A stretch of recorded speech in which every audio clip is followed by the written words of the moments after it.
NetsBoy, so let's hear what he has to say. His name is NetsBoy, he thinks the world is all over when the Nets just can't play. What up, Net fans? NetsBoy here, bring your latest in your Brooklyn Nets news. Okay, there's a lot to talk about in this episode. A lot of stuff has happened since my last video about 2 weeks ago, and so we got to just dive right in.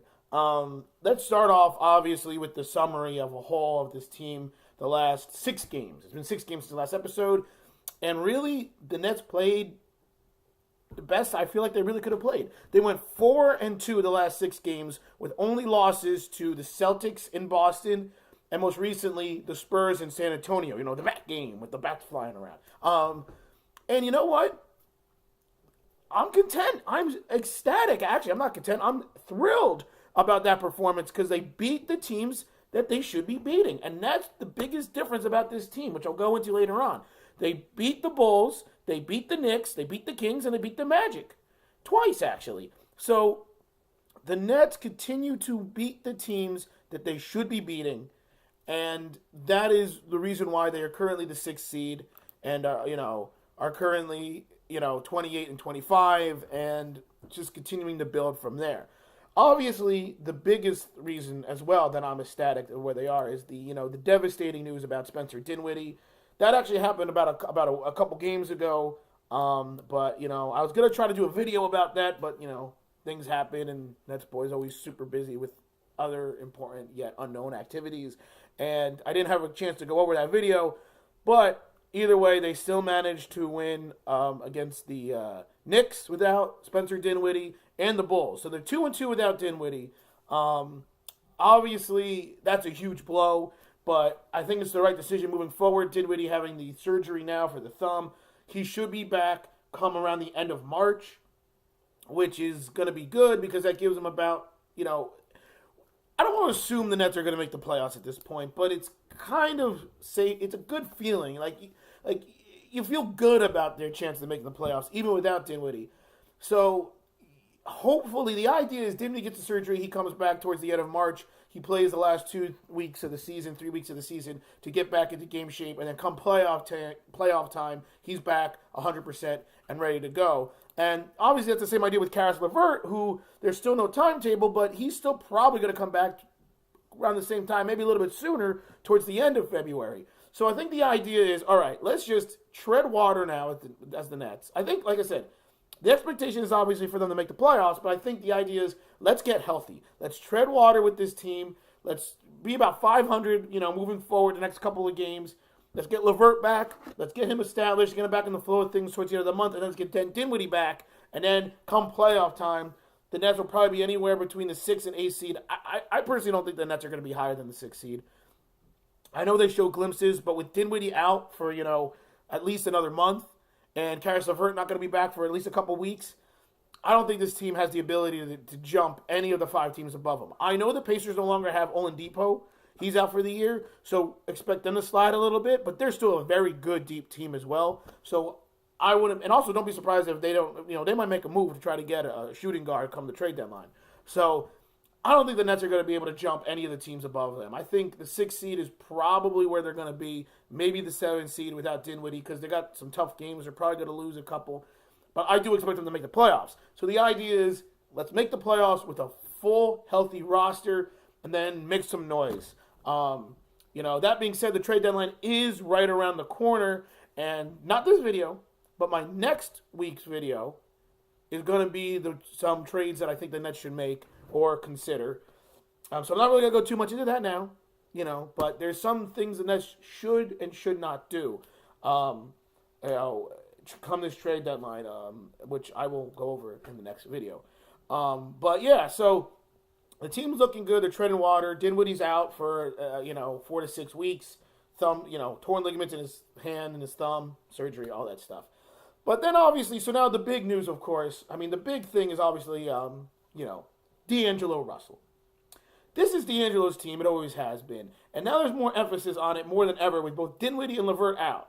And he has played decent so far. In the last 4 games, he's played well. He's clearly, I mean, he had that rough game. Actually, he played like crap against the Knicks. Thank God for Theo Pinson, who, you know, who the hell is Spencer Dinwiddie? But back when I used to say that, who the hell is Theo Pinson? But you know what? He's played well. You know, I know he played for North Carolina, you know, a couple years ago, and he's, you know, or last year or 2 years, I don't remember. I think he's a rookie or second-year player. But anyway, and he was a good player for them too.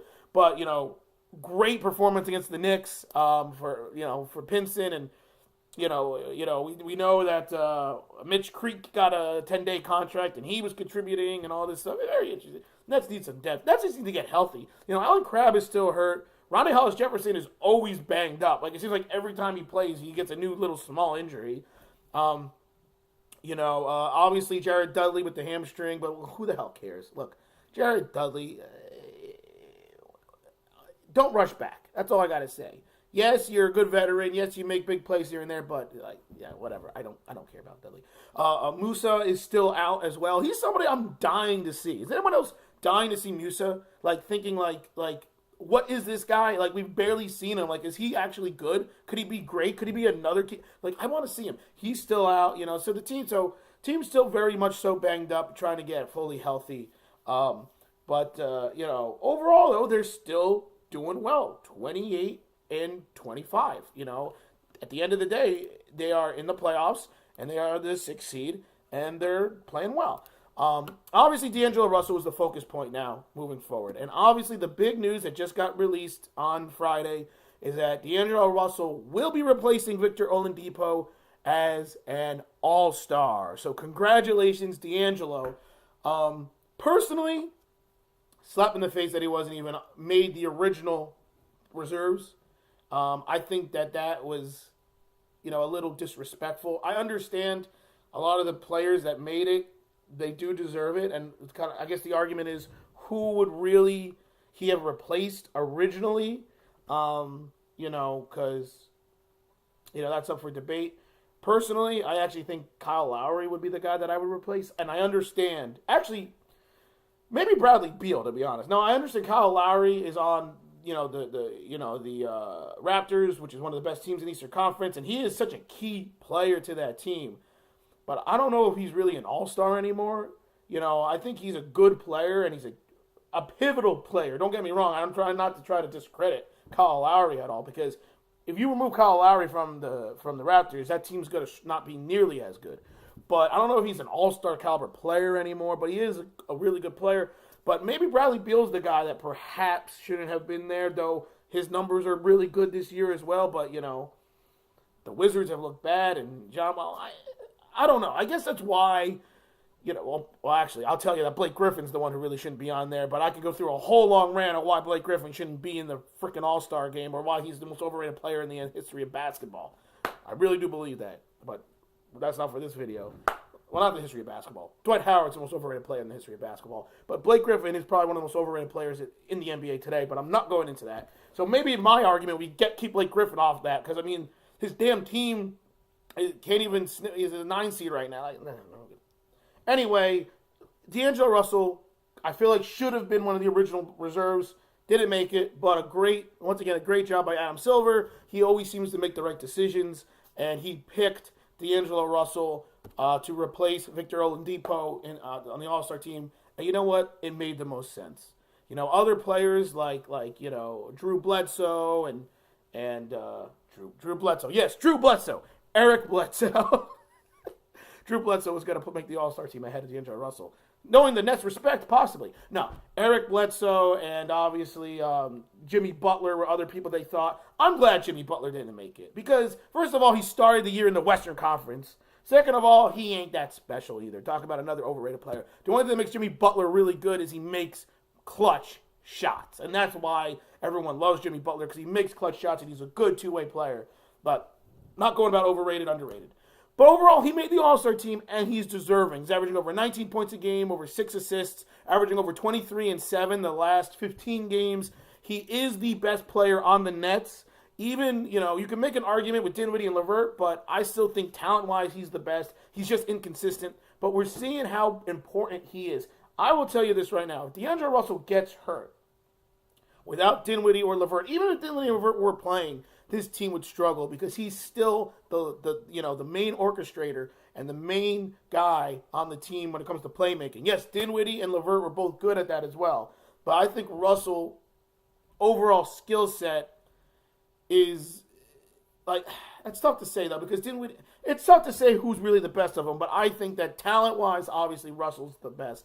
And right now, with Dinwiddie and LeVert both out, it's Russell's team, and I think it's just more than suiting that he is on the team. And it's more than suiting that the Nets get a player on the All-Star team. Like they're the 6th seed in the Eastern Conference, and they were picked to finish like 12th or 11th in the conference. So, like, they are finished, as of right now, there are 5 spaces up than what they were projected or predicted to be at. And to not have an all-star on their roster because of that, I feel like that's a huge slap in the face. But once again, this team doesn't get the respect they deserve. That's what my last video was about. And it still feels that way. And that's the way I feel with the reserve selection. And thank goodness Adam Silver made it right by putting Deangelo Russell on the team, because this video would have gotten a lot more negative and a lot more angry if he did not make it. Because you want to know something? He is an all-star. He's deserving. The way he's played this season, Deangelo Russell deserves to be on the all-star team. So I couldn't be more happy. Also, Kurucs and Jared Allen will be in the World versus U.S., it's no longer called the rookie-sophomore game, but the same idea. The young guns, I think it was called Rising Stars. Yeah, the Rising Stars game. They're both going to be in it, and that is great. That's some respect. I was kind of surprised Jared Allen wasn't in it last year, but I guess he kind of came onto the scene a little too late. But both Kurucs and Allen will be in that game, so that's great. It's just now a matter of, will Joe Harris be in the 3-shooting contest? That's really what it comes down to. I think he should be. I don't know if that's been announced yet. I haven't heard anything about those contestants being announced. It might have happened, and I just haven't noticed it or haven't read about it. So if you're watching this video and the 3-shooting contest, the skills challenge, and the dunk contest, if those guys have been announced, comment below and let me know, because I didn't hear anything. But sometimes I don't notice things, so perhaps I did. But if he gets in the 3-shooting contest, I'll feel very ecstatic and pleased with what's going to happen. The Nets representation in the All-Star festivities. That was hard to say. But who knows? It's actually a shame that Spencer Dinwiddie got hurt, because you would assume that they probably would have asked Dinwiddie to come back to defend his title in the skills challenge, right? So that would have been really neat if you saw, there was we almost had a situation where it could have been, Kurucs and Allen in the Rising Stars challenge, Dinwiddie defending his title in the skills challenge, Joe Harris in the 3-shooting contest, and Deangelo Russell in the All-Star game. That's just awesome. Just a slam dunk contest would be the only activity that wouldn't represent a net. But in the end, Dinwiddie's hurt, and we still don't know about Joe Harris. But at least Kurucs and Allen will be in the Rising Stars game, and at least Deangelo Russell will be in the All-Star game. Very important. Moving forward with this team now, what are the expectations with Dinwiddie out and with Russell at the All-Star level? It's still the same. The Nets still have depth. We've seen the ability of Shabazz Napier coming in. He's a little hit or miss. He scares me at times, but they still have depth. They still have decent players. Damari Carroll's looked fantastic. Rondae Hollis-Jefferson's hit or miss right now, but he's got to get back in the flow of things. The expectations is still beat the teams you should be beating. If you lose the games like to the Celtics at home, on the road, and the Spurs on the road, that's okay. Because you want to know something? They were in both those games. They played hard. I don't want to go too much into the whole benching of Deangelo Russell in that Celtics game, because I don't care what Kenny Atkinson said. It has nothing to do with that. He didn't go out to the rebound. It really had to do that. It was the first game of a back-to-back, and they had the Bulls next, and he wanted to rest Deangelo and make sure that the Nets didn't lose to the Bulls. And look, they almost lost to the Bulls that game. They did not look good in that game. I think that's what that had to do more of, because if you look carefully down the stretch, where was Jared Allen or Joe Harris? Both those guys were not out there in addition to Deangelo Russell. So go ahead, Kenny, because Kenny's not going to say, "Oh, we want to rest because we want to play the Bulls and we know we can beat the Bulls. We'd rather go out there, rested against them." But Jared Allen wasn't there in the end of the game, and neither was Joe Harris down the stretch. So you're going to tell me that you benching Deangelo Russell because he wasn't playing hard. He didn't go after a rebound. But then why didn't you play Allen or Harris down the stretch? Because it's the same reason. The real reason was he wanted to rest the guy. So that's all I'm going to say about that. So, Kenny Atkinson, BS meter a little bit on that one. But obviously, like I said, he's not going to say, oh, well, we wanted to rest the guys because we want to play the Bulls. Because we think we can beat the Bulls and we thought we were going to lose to the Celtics anyway. Because they didn't have Kyrie Irving. So, that game was a winnable game for the Nets. And personally, I think that if Russell had played down the stretch, and Allen and Harris, they could have won that game. But at what cost? And you know what? It's better to rest them and go against the Bulls and not lose to the Bulls, I guess. I don't know. I mean, these are professional athletes. The rest, I don't know. I'm not going to go into it because I know after I play a basketball game, I need to rest about a month before I can go back and play again. But that's a completely different story. So I can't get too much on this whole they should be playing back-to-back thing. I don't know. But anyway, like I said, overall, the team's got to continue to play well moving forward. Let's check out the next games on the schedule for the Nets.